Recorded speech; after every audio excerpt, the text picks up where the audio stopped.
Hello everyone, welcome back to Movies with Michael. Today we'll be continuing our discussion of Zach Snyder's DCEU trilogy with my review of Batman vs. Superman: Dawn of Justice. And let's get started. The opening flashback/dream sequence sets the stage and tone for the film. Bruce Wayne, or Batman, played by Ben Affleck, gives a voiceover telling how absolutes and ideals are now a memory. He's explaining not only his own fall from grace, but also how this will not be a movie about black and white, but of much gray. It also tells the viewer that this Batman probably won't be the one that they were expecting. Batman v Superman is from the point of view of humanity, with Bruce Wayne, or Batman, as its representative. Man of Steel is from the point of view of Clark Kent, while this movie is from the limited, confused, and often bitter perspective of this version of Batman, and further, of humanity. We see this in Bruce Wayne's scene in the final battle of Metropolis from the last movie. The scene is a terrifying event.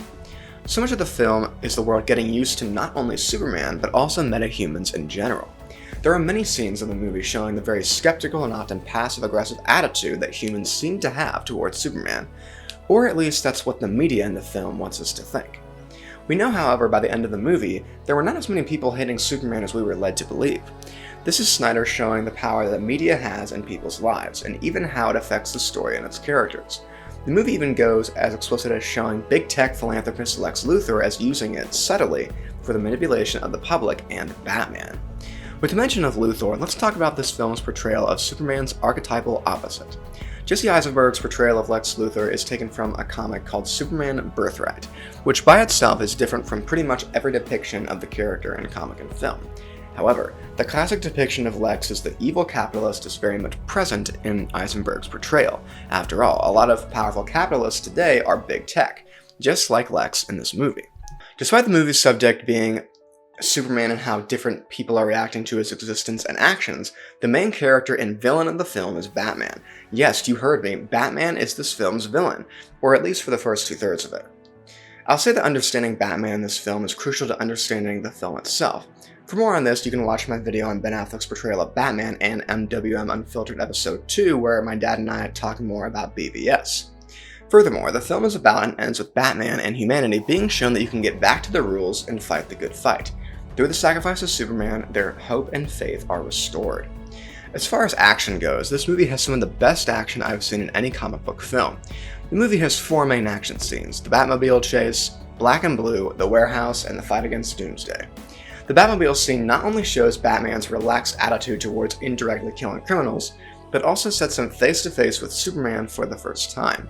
Black and Blue was a scene they had to get right, and they did. We see a twisted version of the two Titans of Justice destroying each other, ending with the Devil holding the spear over the Angel. Then the warehouse scene, aka the best Batman action scene ever. By the final fight, the fighting has gone to explosive levels, and it is awesome. I will say though, I think that they could have worked a bit more on Doomsday's design, but I'm not super angry about it. Oh yeah, Wonder Woman shows up in the final fight. This was not the orthodox way to introduce Wonder Woman to the DCEU, but we hadn't even gotten a DCEU Batman solo film yet either. However, I think that with the Wonder Woman movie's release being shortly after, it could have gone either way.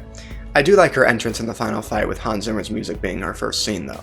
In addition, since this movie is about bringing about a new age of heroes, it makes sense to have her in the film as a minor character.